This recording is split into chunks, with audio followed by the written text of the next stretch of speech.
Tangis Peltuyun Heri Lubis pecah saat ditanya mengenai perasaannya usai mendengar Kapolsek Negara Batin AKP Anumerta Lusianto ditembak Kopda Bazarsah saat penggerebekan gelanggang judi sabung ayam dan koprok yang dikelolanya.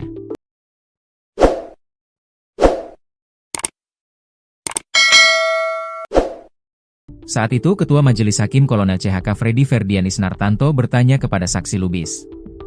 Apa perasaan saudara saat tahu Kapolsek tertembak? Tanya Hakim Ketua, Senin, 16 Juni 2025. Peltu Lubis menjawab dengan menangis dan menyampaikan permohonan maaf dengan suara bergetar. Ia merasa sangat bersalah telah terlibat aktivitas perjudian dan melarikan diri saat penggerebekan di Negara Batin, Wei Kanan. Perasaan kami sangat bersalah begitu besar.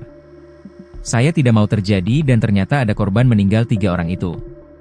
Dengan Kapolsek yang sebelumnya ini tidak pernah terjadi, ungkap Peltu Lubis dengan suara bergetar. Dari hati yang paling dalam saya memohon maaf kepada keluarga korban, sambungnya. Kendati demikian ia menyadari apa yang diperbuatnya adalah salah dan Peltu Lubis yang juga menjadi terdakwa dalam perkara perjudian menerima konsekuensinya. Dengan almarhum kenal sejak jabat Kapolsek tahun 2024. Kami sering patroli bersama dan pernah sama-sama bertugas mengamankan waktu pengajian akbar. Kaget dengan kejadian ini. Sama Bazarsah saya terima konsekuensinya, katanya. Menurutnya, penembakan dilakukan oleh terdakwa utama, Kopda Bazarsah, dengan menggunakan senjata api laras panjang yang telah dimodifikasi secara ilegal. Senjata itu jelas berpeluru tajam dan saya pernah melihat sendiri bagaimana terdakwa menembakkannya ke pohon, katanya. Permintaan maaf Peltu Lubis seperti tidak mampu menggoyahkan keinginan keluarga korban yang ingin hukuman mati terhadap keduanya. Sasnia, istri AKP Anumerta Lusianto menolak permintaan maaf yang disampaikan Lubis di persidangan. Sama Pak, dengan Bazarsah, tidak ada maaf. Apapun alasannya terdakwa harus dihukum mati sih, ujar Sasnia di sela-sela skorsing sidang. Sasnia mengungkapkan kalau luka yang ditinggalkan tak akan pernah sembuh. Suami saya gugur saat menjalankan tugas negara. Dia tidak layak mati dengan cara seperti itu, tambahnya. Kopda Bazarsah 1 dari 2 oknum TNI terdakwa penembak 3 anggota polisi di Lampung hingga tewas menjalani sidang perdana di Pengadilan Militer I-04 Palembang, Rabu, 11 Juni 2025.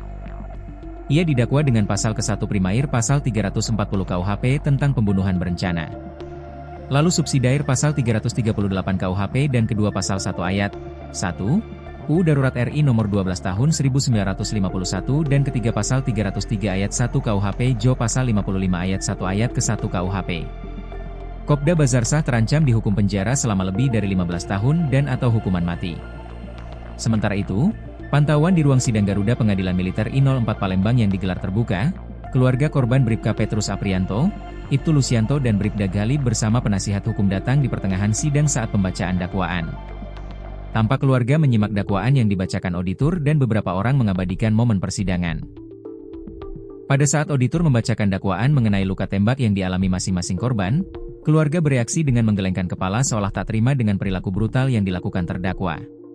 Sebab berdasarkan pemeriksaan dokter forensik, luka yang dialami korban sangat fatal karena membuat peluru senapan laras panjang bersarang pada anggota tubuh di kepala, terutama mata, dada dan tulang otak. Kini sidang perdana Kopda Bazarsah masih berlangsung, sidang perdana Peltuyun Heri Lubis dilakukan secara terpisah. Saat sidang akan dimulai, Kepala Pengadilan Militer Kolonel CHK Freddy Ferdian Isnartanto yang memimpin sidang bertanya kepada terdakwa apakah dia didampingi kuasa hukum. Karena ancaman hukumannya, terdakwa Kopda Bazarsah dapat dihukum pidana penjara selama lebih dari 15 tahun dan atau mati. Saudara ada kuasa hukum yang mendampingi?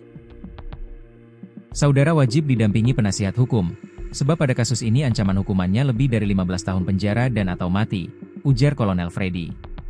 Kemudian terdakwa menjawab kalau ia sudah ada penasihat hukum yang mendampingi.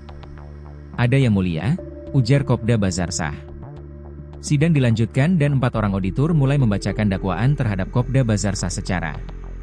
Salah satu auditor yang membacakan dakwaan adalah Kepala Auditorat Militer I-05 Palembang Kolonel Laut, H. M. Mukhlis.